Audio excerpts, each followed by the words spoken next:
1 Samuel 13, 14. Je vais parler sur la destinée prophétique. Et maintenant, ton règne ne durera plus. Ne durera point. L'Éternel s'est choisi un homme selon son cœur. Et l'Éternel l'a destiné à être le chef de son peuple. Parce que tu n'as pas observé ce que l'Éternel t'avait commandé.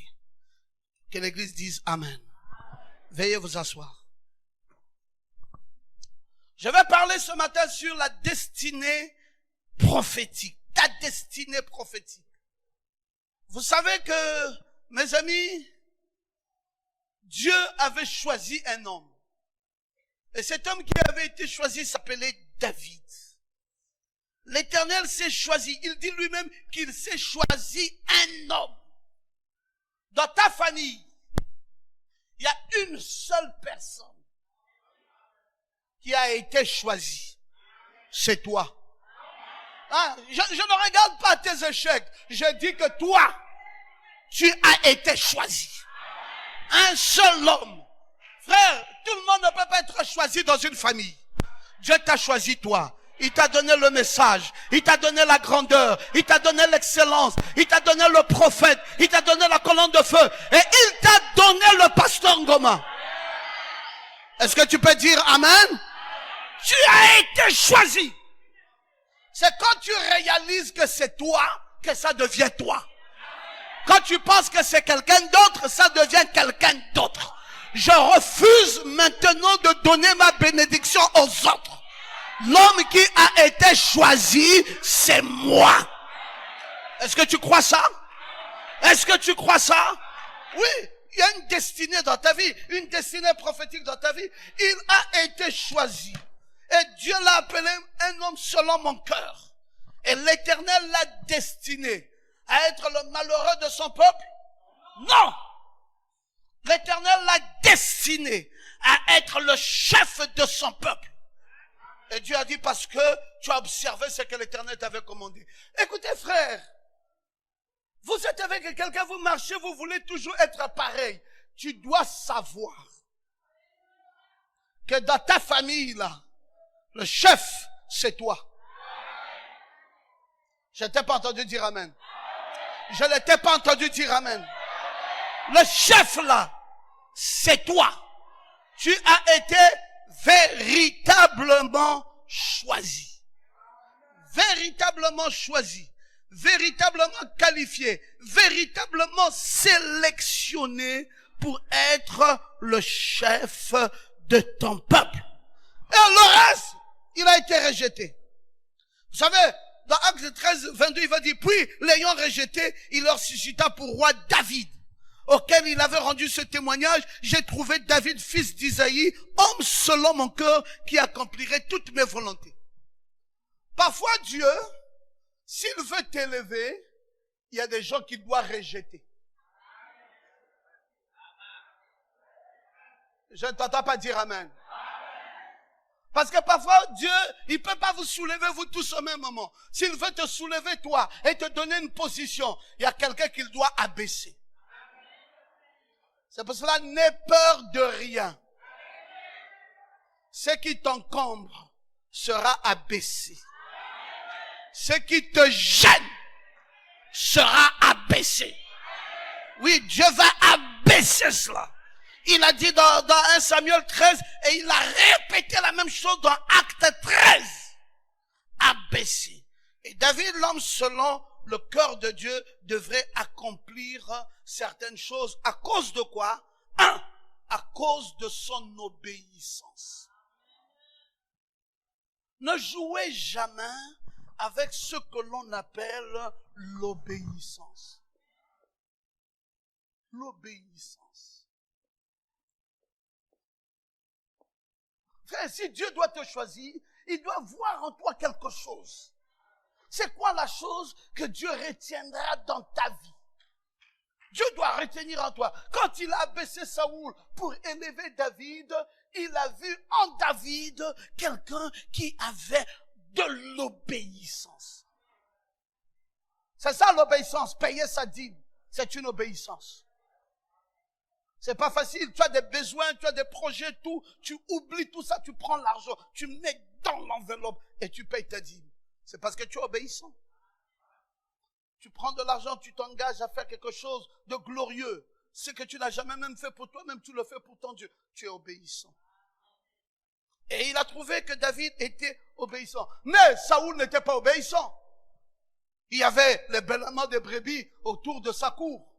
Et Dieu lui avait dit, mais non, je t'avais dit d'aller faire tel sacrifice. Mais pourquoi j'entends le bruit de ces bêlements? Parce que il lui avait manqué quoi? L'obéissance. L'une des choses qui vont amener David à être agréé de Dieu, et Dieu va changer sa destinée, c'est aussi sa foi.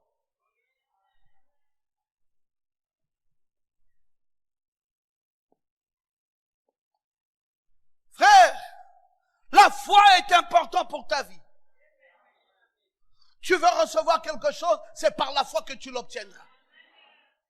Il n'y a rien qu'on obtient sans qu'on ait mis la foi en avant-plan. Tu dois toujours et toujours croire que le Seigneur, dans sa grâce, m'aidera. Oui, oui. Quand tu vois les témoignages des autres, tu te dis, mon Dieu, eux, ils commencent bien l'année comme ça, avec des grâces aussi fortes. Toi aussi. Toi aussi. Tu n'es pas exclu de la liste, mais aie la foi. Aie la foi. Tu sais, quand on a prié pour toi, et après, il faut commencer à dire, je crois. Et quand on croit, on passe aux actions. Oui.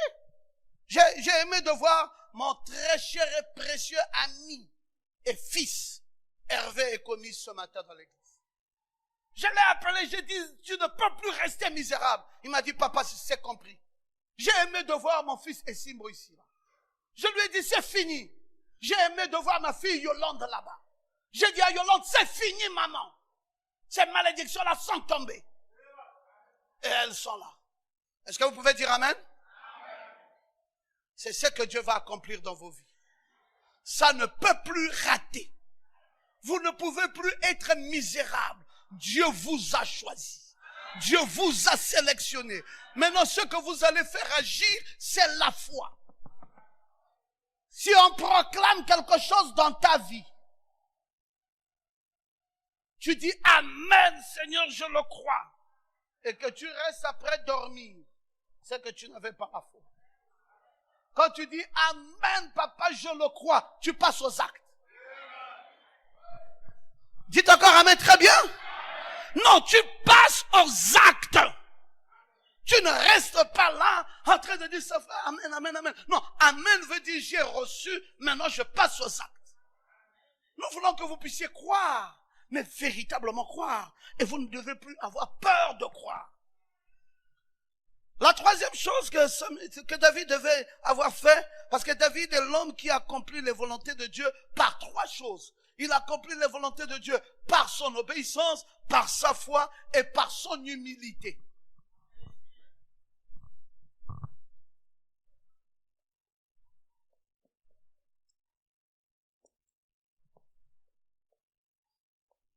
Par son humilité, David a accompli aussi ces choses-là. Et vous voyez, et c'est ce qui est important. Et on dit aussi que la quatrième chose, parce qu'on ajoute quand même une autre chose en plus, on dit aussi David savait attendre. Vous savez que David, depuis très fort longtemps, Dieu l'avait déjà oint pour qu'il soit roi. Mais quand il a vu que Saoul était encore là, il est resté dans l'attente. Il dit, je suis en train d'attendre le moment indiqué de Dieu. Regarde, quand tu es dans l'attente d'une chose qui doit s'accomplir dans ta vie, change de comportement. Fais comme si la chose est déjà là. Même si tu ne la vois pas, comporte-toi comme quelque chose qui est déjà là. Et reste dans l'attente. Loue l'Éternel. Ne te décourage pas, va dans l'église. Tu dis, mais toi, ces jours, si tu es maintenant zélé pour l'église, qu'est-ce qui ne va pas? Il dit, je suis dans l'attente de quelque chose. Une femme qui attend un mari, elle n'attend pas en dormant. Le mari est parti, dit qu'il vient. Toi, tu fais quoi? Mais tu l'attends, pendant ton attente, tu es en train de bosser le corps. Pour que quand il vient, il trouve que oui, c'est vrai. C'est qualité supérieure. Pendant l'attente, là, tu fais déjà tes soins. Pendant l'attente, tu te prépares. On n'attend pas une grâce étonnante de Dieu en dormant. Il y a trop de personnes qui ne savent pas attendre. Et quand ils attendent dans le brisement. Ils attendent dans le découragement. Ils attendent dans les pleurs. Ils n'attendent pas dans l'expectative que ce qu'ils ont dit qui va arriver, arrivera. Je dis au nom de Jésus-Christ, ta voiture est en train de venir. Je dis au nom de Jésus-Christ, tous ceux qui t'ont détruit vont être anéantis. Ton Saoul n'existera plus. Tu prendras ta place. La place qui t'a été destinée. Oh, est-ce que je peux t'entendre dire Amen? David a attendu le temps de Dieu. Par 2 fois, David a eu l'opportunité de prendre la vie de Saoul. Mais il a attendu d'être roi après la mort de Saoul à Hébron. Il a dit, oui, j'avais l'occasion de devenir roi. Mais ce n'était pas le temps de Dieu. Je suis resté dans l'attente. Quand on l'appelait roi, il dit oui, mais ne dites pas fort, parce que je ne veux pas que celui qui est là soit gêné. Mais je crois que c'est moi qui suis là. J'ai déjà l'onction de ça. On dit, mais chasse-le. Il dit, non, ça ne se fait pas comme ça. Ce n'est pas avec la bagarre. Ce n'est ni par la force, ni par la puissance, mais par mon esprit, dit l'Éternel des armées. Laissez Dieu lui-même amener la chose à concrétisation. Ne poussez rien, ne forcez rien. 2 fois, il a attendu. Il est resté dans l'expectative. Il a confessé et il a dit, cette chose, je sais qu'elle va t'arriver. Et la chose est véritablement arrivée. Ah, David, face au défaut et à la défaite, David savait quelque chose. Vous savez, David a eu beaucoup de manquements dans sa vie. Quand Dieu t'amène dans ta destinée prophétique, ça ne veut pas dire que tu n'as pas de manquements. Tu as des manquements, mais Dieu lui-même s'est traité avec toi. C'est pour cela que je n'aime pas quelqu'un qui vit dans la culpabilité. David a fait face à son péché. David s'est repenti. Si vous lisez le psaume 118, vous allez voir que David s'est repenti. Vous lisez au verset 67, David s'est repenti. Vous lisez le verset 71, David s'est repenti. Vous lisez le verset 75, David s'est repenti. David a péché. Oui, j'ai péché. Mais Seigneur, pardonne-moi. Pardonne-moi de mon péché. Ça n'arrête pas ma vie. Ça n'arrête pas mon amour pour toi. Ça ne me donne pas l'occasion d'aller mourir à la maison. Ça ne me donne pas l'occasion d'être culpabilisé et de ne plus revenir vers toi. Frère, si chaque fois que quelqu'un devrait pécher et fuir Dieu, nous aurions tous fui Dieu. Qui peut lever sa main droite et dire Amen? Parce que personne d'entre nous. Jésus a dit à ces gens-là, qui de vous n'a pas péché? Qu'ils prennent le caillou le premier et qu'ils lancent sur la femme. Un à un a commencé à se retirer. Jésus a pris sa main, a commencé à écrire sur le sol. Frère Branham dit qu'il était en train d'écrire les péchés de tout un chacun d'entre eux. Un à un a commencé à se retirer. Pour dire que si c'est ça, non, je ne peux plus, je ne peux plus. Et quand Jésus leva la tête, il trouva qu'il n'y avait plus personne. Jésus dit, si eux ne t'ont pas condamné, moi non plus, je ne te condamne pas. Va, tes péchés te sont pardonnés. Est-ce que vous pouvez dire Amen? Mais pourquoi tu ne vas plus à l'église? Non, je ne vais plus à l'église parce que vraiment, je suis comme cloué où? Oh non, je vis avec une pécheresse.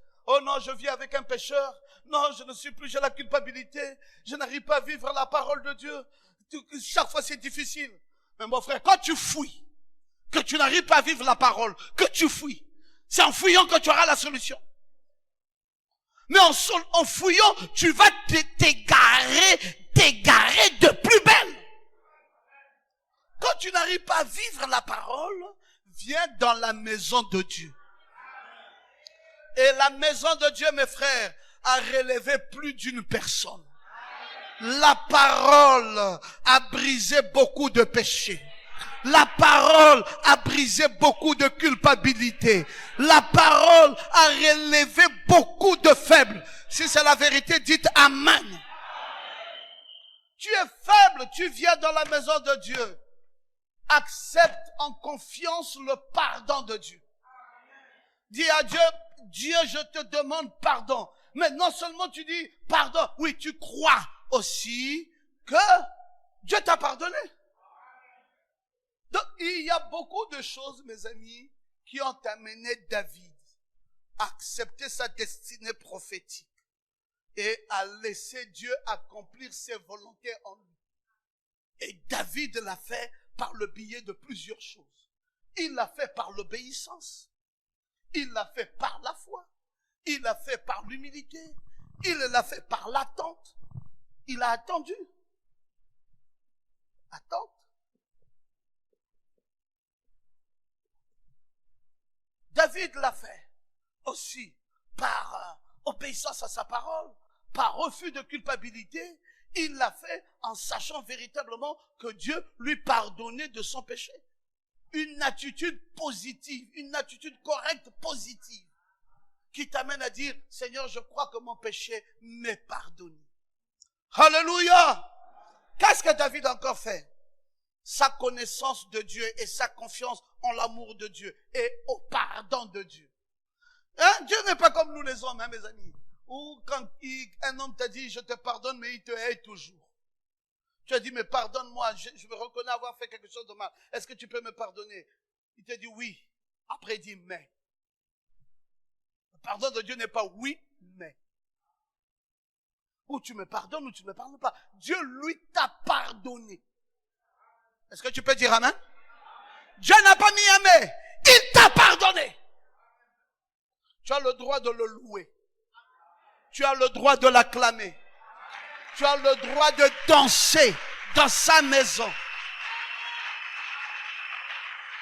Si quelqu'un te dit, mais n'est-ce pas toi, hier qui vivais mal, tu lui dis, tu dis bien hier. Mais nous sommes à aujourd'hui. Hier et hier. Aujourd'hui et aujourd'hui. Tu ne sais pas entre hier à aujourd'hui, qu'est-ce que j'ai fait devant Dieu.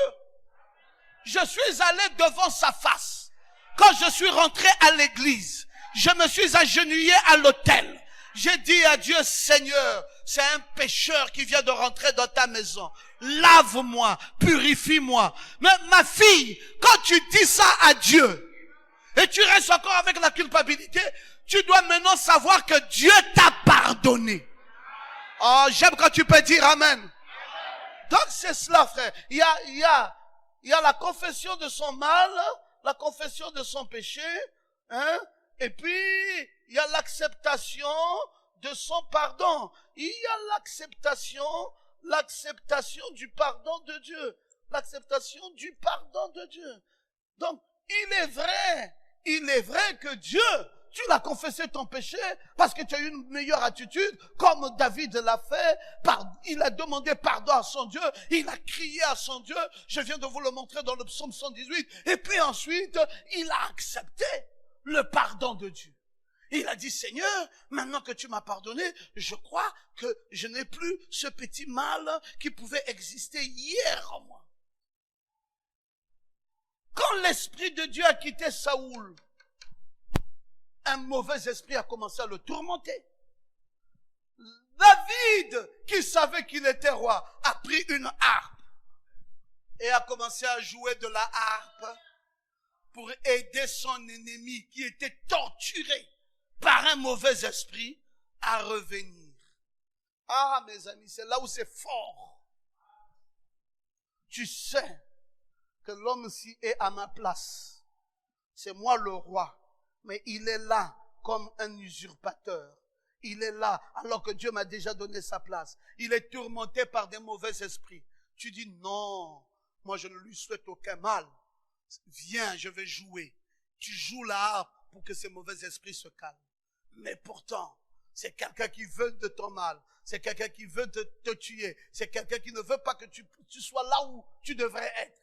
Mais tu le laisses tranquille. Vous savez, mes amis, là où nous rentrons dans cette saison de 2020, là où nous rentrons dans la saison de la plénitude, de la grâce de Dieu dans ta vie, ne hais personne.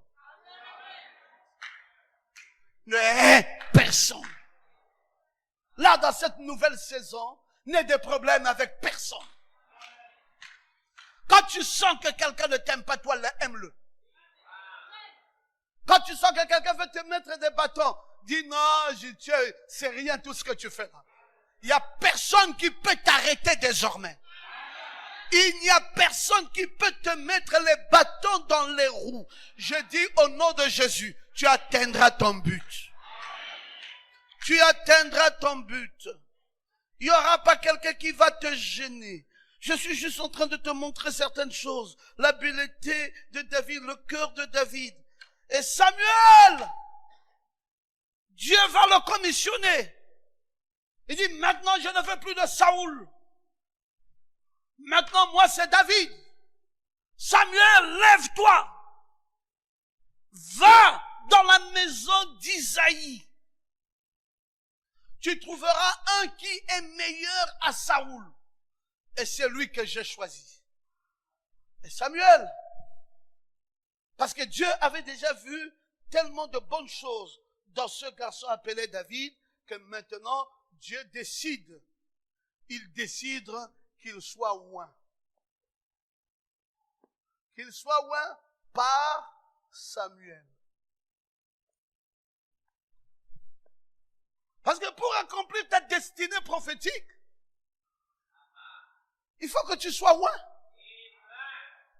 Tu n'accompliras pas ta destinée prophétique sans que tu ne sois oint. Tu as besoin d'être oint. Et l'action de Dieu a suivi son plan omniscient. L'Éternel a commandé au prophète de remplir la corne avec de l'huile. Et d'aller à Bethléem pour choisir un fils d'Isaïe qui va être un roi. Cette corne était une corne de bélier. Et la corne de bélier, c'est la corne du jubilé. Et Dieu dit à Samuel de mélanger l'onction avec le sacrifice. Je voulais t'enseigner ça avant que tu ne reçoives encore le mastrage ce matin. Parce que tu dois recevoir ça. L'huile d'onction que Samuel doit oindre le roi doit être associée à un sacrifice. Mes amis, je n'ai jamais vu dans l'Écriture un seul endroit où Dieu bénit quelqu'un où il n'y a pas le sacrifice.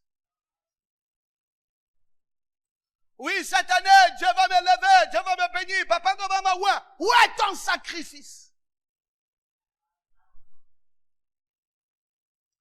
Dieu va faire, oui, Dieu va faire, mais l'onction d'huile est mêlée au sacrifice. Où est ton sacrifice? Où est ton sacrifice? Après que les 7 fils aînés d'Isaïe ont commencé à venir un à un, ils ont tous été disqualifiés. David avait été choisi par l'Éternel. David était le 8e enfant et il a été oint par Samuel. Le choix d'un homme par Dieu est contraire à la raison humaine. Si c'était la raison humaine, David ne serait pas oint. Parce que tous ses frères étaient qualifiés. Branham dit qu'ils étaient des gens qui avaient étudié plus que David. Ils étaient qualifiés. Ils avaient la carrure de roi.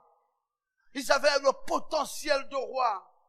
Ils avaient les formes d'un roi. Ils avaient l'intelligence d'un roi. Ils avaient des expériences professionnelles d'un roi.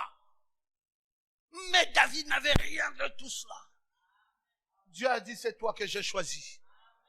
Je veux dire que tu vas étonner les gens.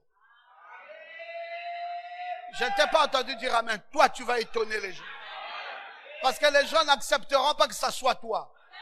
Ils diront, on aurait pensé que c'est quelqu'un d'autre. Mais c'est toi que Dieu a choisi. Tu vas étonner les gens.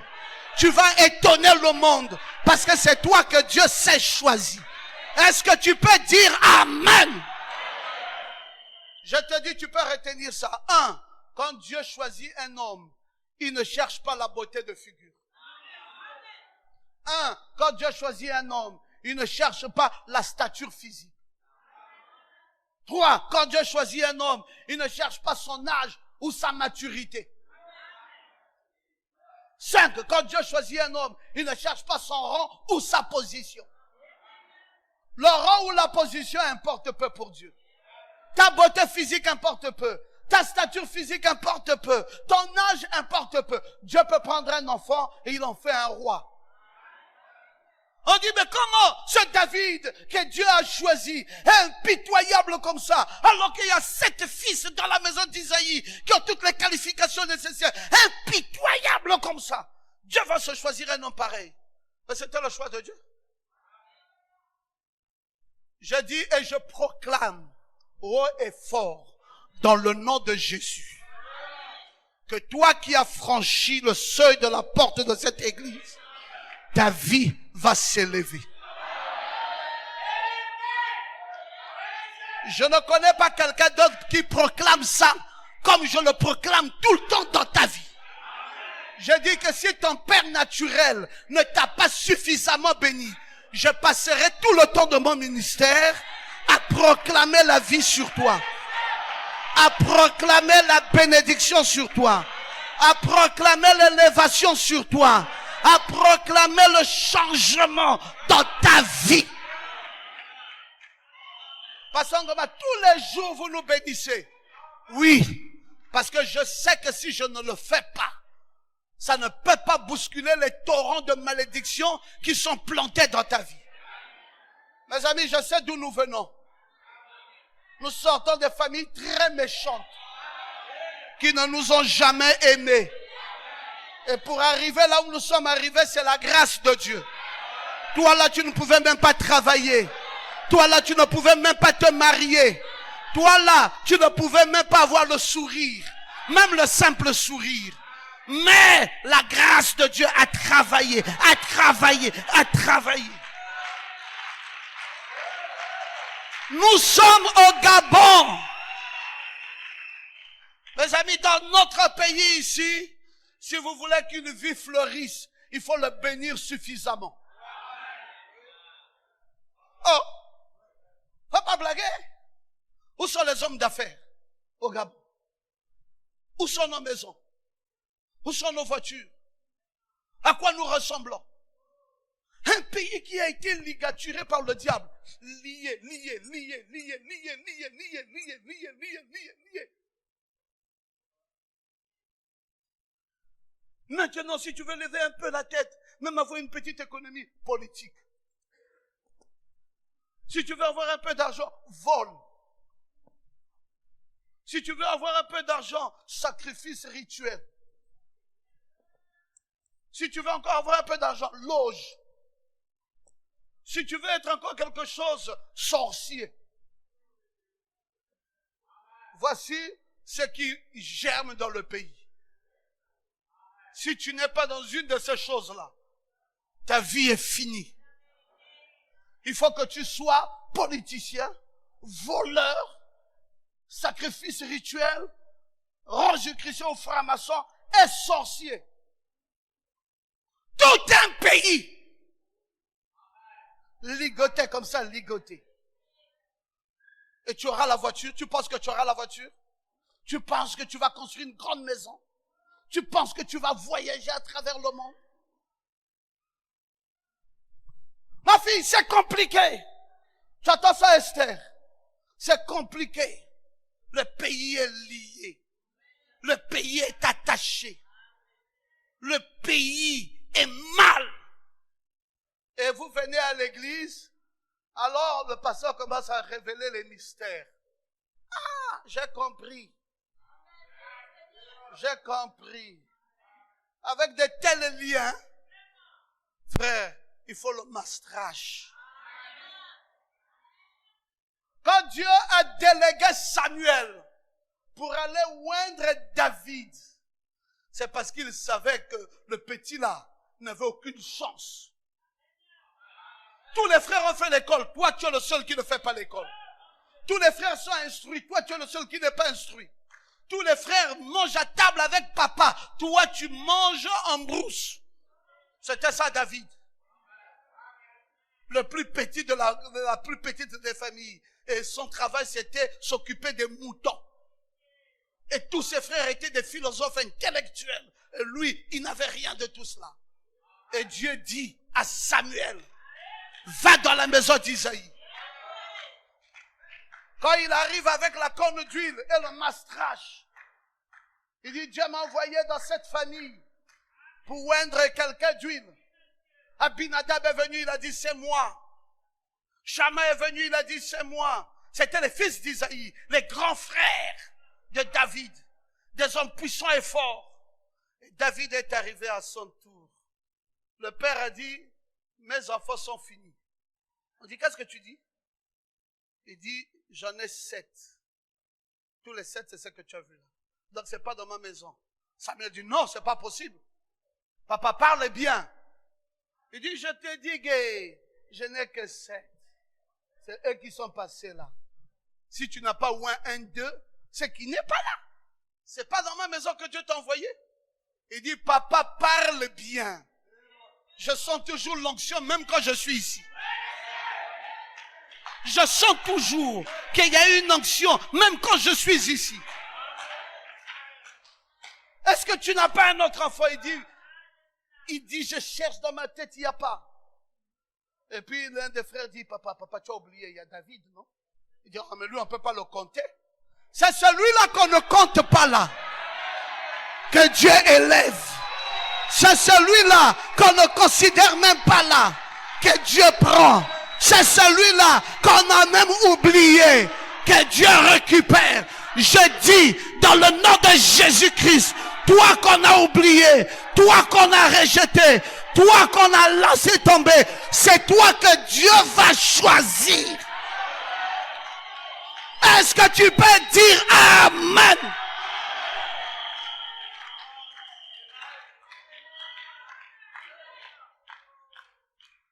Ce petit Gabon, frère, même les business au Gabon, rien ne marche. Le pays non seulement envoûté, ensorcelé, fermé et barricadé. Mais on ne sait pas qu'est-ce qui a fait que nous n'avons pas beaucoup d'enfants. Tout un pays, regardez la grande superficie. Mais regardez la petite population. 1,5 million d'habitants. Quand j'étais au Ghana dernièrement, je dis, le pasteur là m'a dit, oui, Pastor Ngomat, I love you so much. Je dis, thank you, my brother. Il dit, mais your country, how many population? Je dis, no, just little. 1 million. 1 million? No, it's not correct. Je dis, mais correct ou pas correct, papa? C'est ça le Gabon. Meurs pour toi, cadeau, mais c'est ça le Gabon. Tu veux que j'invente ça? Il dit, non, pasteur, tu ne me dis pas la vérité. That's not true, it's not true. C'est pas la vérité, c'est que tu dis. Il dit, ça ne peut pas être une petite population comme ça. J'ai dit, c'est ça. Tu refuses cadeau, c'est ça. Il dit, mais qu'est-ce qui vous est arrivé là-bas? Je dis, toi et moi, je vais te dire comment. Nous sommes nés comme tous les autres pays sont nés. Mais on ne sait pas comment les autres ont grandi. Et comment nous sommes restés rikiki. Les autres grandissent, nous, notre pays est resté rikiki. Et tu veux que je te dise quoi? C'est ça la réalité. Il dit, vous avez combien d'hommes d'affaires? J'ai dit, hein? J'ai dit, je ne connais pas. Celui qui a essayé de lever la tête là, qui a fait, si c'est Petro Gabon, aujourd'hui on a tué toutes ces stations. C'est devenu Gabon Wall. Gabon Wall va aussi vivre 2 ans, on va encore tuer ça. Ça va devenir Gabon tombé. Tu veux que je te dise quoi? Les hommes d'affaires, ils existent dans le pays. Ici, là, politique. vol, sacrifice rituel, loge, sorcier. Si tu n'es pas dans la catégorie là, quitte la route. Tu ne vis pas. Je dis, si le mastrache là ne change pas la position de vie des gens, c'est que le Dieu de Branham n'est pas un vrai Dieu. J'ai dit dans le nom de Jésus-Christ, si le mastrache là ne t'amène pas à devenir un roi dans ce pays, c'est que le Dieu que nous servons n'est pas un vrai Dieu. Je veux que tu te lèves et que tu dises Amen fort.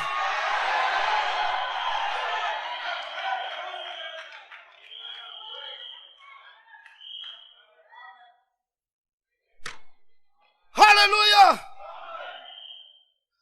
Pourquoi c'est comme ça, frère? Je ne sais pas pourquoi c'est comme ça. Dieu doit choisir. Dieu doit faire un miracle spectaculaire. Dieu doit changer la condition de nos maisons. Changer la condition de nos familles. Changer la condition de notre nation. Changer la condition de la patrie gabonaise. David a reçu l'onction à cause de la condition de son cœur. Quand tu lis le psaume 23, tu vas comprendre pourquoi David avait reçu l'onction. La condition de son cœur.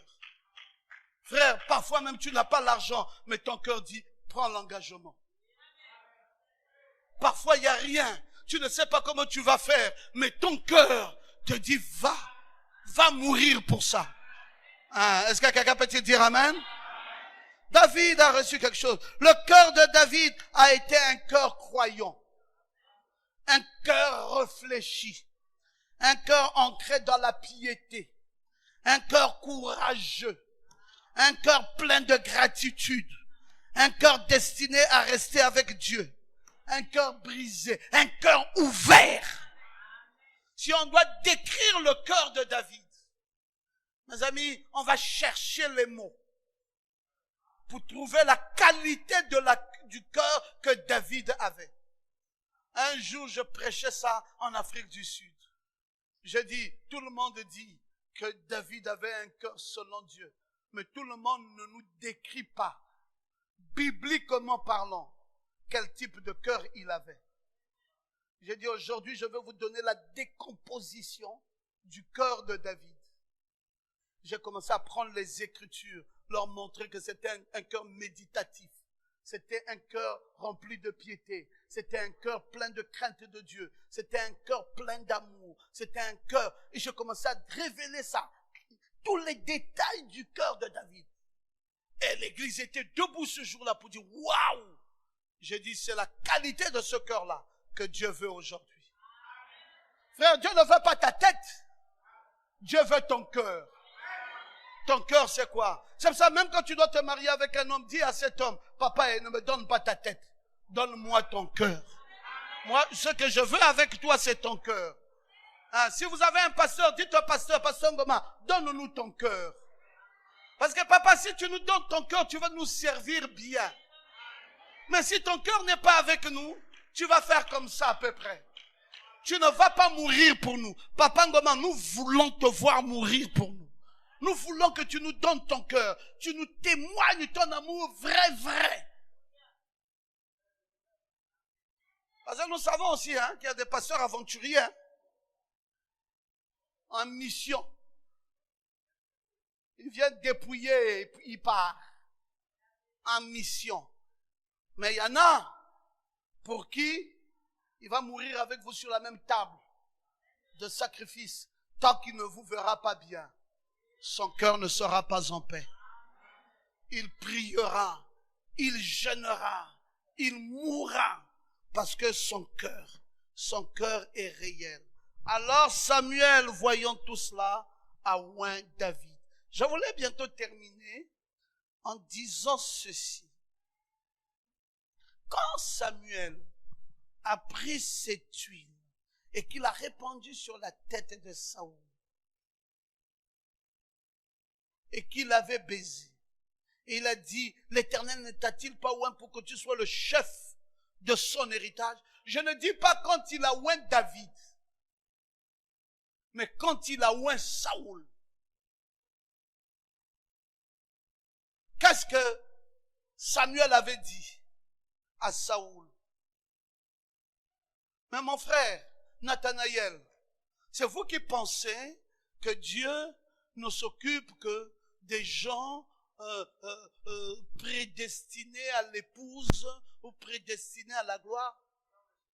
Saoul, le même Samuel qui a oint David, avait d'abord oint Saoul. Et quand il avait oint Saoul, il a dit, l'Éternel ne t'a-t-il pas oint pour que tu sois chef? Chef de son héritage? Je vais simplement écrire ça. Pour que tu sois quoi? Chef de son héritage. Bon, quand quelqu'un vient pour le mastrage, vous pensez qu'il vient pour le massage simplement parce qu'il était malade? Et si quelqu'un parmi vous est-il malade, qu'il aille, on va lui oindre d'huile. C'est ça l'église rétrograde, qui croit que cette huile ne sert que pour oindre un malade. Mais quand nous vous oignons d'huile, c'est pour que quelque part, dans l'héritage de Dieu, toi tu aies aussi une part. Je ne t'ai pas entendu dire amen? Il a oint Saoul pour qu'il soit chef de son héritage. Papa, l'héritage de Dieu est grand. Les hommes sont son héritage. La terre est son héritage. Tout ce qu'il y a dans la terre est son héritage. Alors Dieu peut te donner quelque chose là-bas. Dis amen avec moi. Alors quand tu reçois ça, dis c'est pour prendre mon héritage. Je dois prendre quelque chose dans l'héritage de Dieu. Je dois prendre quelque chose. Je dois hériter de quelque chose. Samuel a mis l'huile sur Saoul en lui disant, maintenant, Dieu t'a oint pour que tu sois le chef de son héritage. Dès que Saoul est tourné le dos pour se séparer de Samuel, après qu'il avait reçu cette onction, Dieu lui donna un autre cœur. Vous savez, cette huile en même temps te donne un héritage, mais en même temps te donne un autre cœur. Donc quand je suis là, je suis en train de dire on te oint d'huile, frère, pour que le mauvais cœur te quitte. Le cœur du péché, le cœur de faire le mal, le cœur de ne pas aimer Dieu, le cœur de ne pas... Tu dois avoir un nouveau cœur. Oh, lève bien ta main droite et dis Amen. Quand Saoul tourna le dos, Dieu lui donna un nouveau cœur.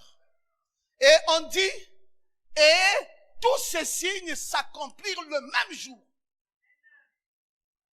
Après qu'il était oint, un nouveau cœur et des grâces le même jour. Saoul avait tout ça. My God. Lorsqu'il arrivait à Gibéa, voici une troupe de prophètes vint à sa rencontre. L'Esprit de Dieu le saisit et il prophétisa au milieu d'eux. Donc quand tu es oint d'huile là, même l'esprit de prophète entre en toi. Je veux que tu lèves ta main droite et que tu dises Amen. Papa, j'ai été oint, mais je commence à me sentir bizarre. C'est pas bizarre. L'action là amène trop de choses. Ça amène l'héritage des biens, ça amène l'esprit de prophète, ça amène l'ouverture d'esprit, ça amène un nouveau cœur, ça amène... On dit Amen. Et je vais t'oindre d'huile ce matin encore. Pour que tu rentres dans ton héritage, que tu rentres dans tes fonctions, que tu rentres dans ta grâce, que tu rentres dans ta bénédiction. Est-ce que tu veux dire Amen à ça? L'huile d'onction intronise. En Israël, aucun roi n'a régné. Aucun sacrificateur n'a occupé ce poste de sacrificateur sans au préalable être oint d'huile par un vaisseau choisi de Dieu. Tu voulais être un sacrificateur, on doit te mettre l'huile. Tu veux être un roi, on doit te mettre l'huile. En Israël, c'est comme ça que ça se passait. Oindre Saoul, roi en Israël. Tout enfant de Dieu racheté appartient à la lignée abrahamique. Et à travers l'œuvre accomplie par Christ sur la croix. C'est ce que nous révèle Galates 3, partant du verset 13 à 14. Donc, ce qui leur était appliqué, s'applique encore à nous aujourd'hui. Aucun saint ne peut régner comme roi ou servir comme sacrificateur sans au préalable être oint. On n'a pas suffisamment oint ses enfants qui sont nés sous la masse du mal. Donc vous sentez que quelqu'un se bat dans la vie, mais il ne peut pas s'en sortir. Il y a un mastrache ici pour toi. Je veux que tu dises Amen bien fort. Il y a un mastrache ici pour changer ta disposition. Le travail va venir en vrac. Les bénédictions vont venir comme une pluie. Et ta position va changer. Est-ce que tu peux encore dire Amen? C'est ce qui donnait la capacité à un roi qui avait été intronisé. Et l'intronisation se faisait par cette onction d'huile. Et les barrières et l'opposition ou les forces humaines ou les circonstances de la vie changea dès lors que tu avais été loin. Vous avez besoin de cette huile, mes amis, pour occuper un certain poste, un certain niveau. Et Dieu ordonne à ce que vous montez dans une dimension de puissance un peu plus haute que celle dans laquelle vous êtes. Est-ce que je peux vous entendre dire Amen? L'huile d'onction change le statut d'un homme. Tout ce qui vous concerne est fait pour expérimenter la majestueuse présence de Dieu. L'onction du Saint-Esprit, lorsqu'elle avait été transmise par l'huile, créait un nouveau commencement pour le récipiendaire. Quand tu recevais cela, ça veut dire que c'est comme si tu recommençais à nouveau ta vie. Et c'est ça que je suis en train de faire. Je veux que tu recommences ta vie.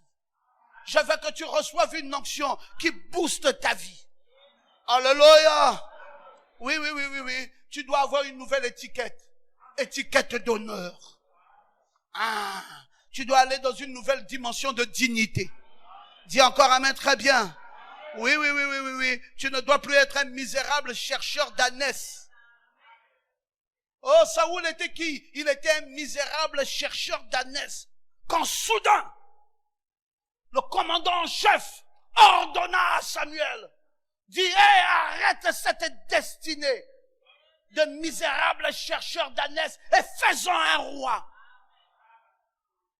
Et le même Saoul, misérable chercheur d'ânesse, boum, ordonnance divine avec Mastrache, roi d'Israël.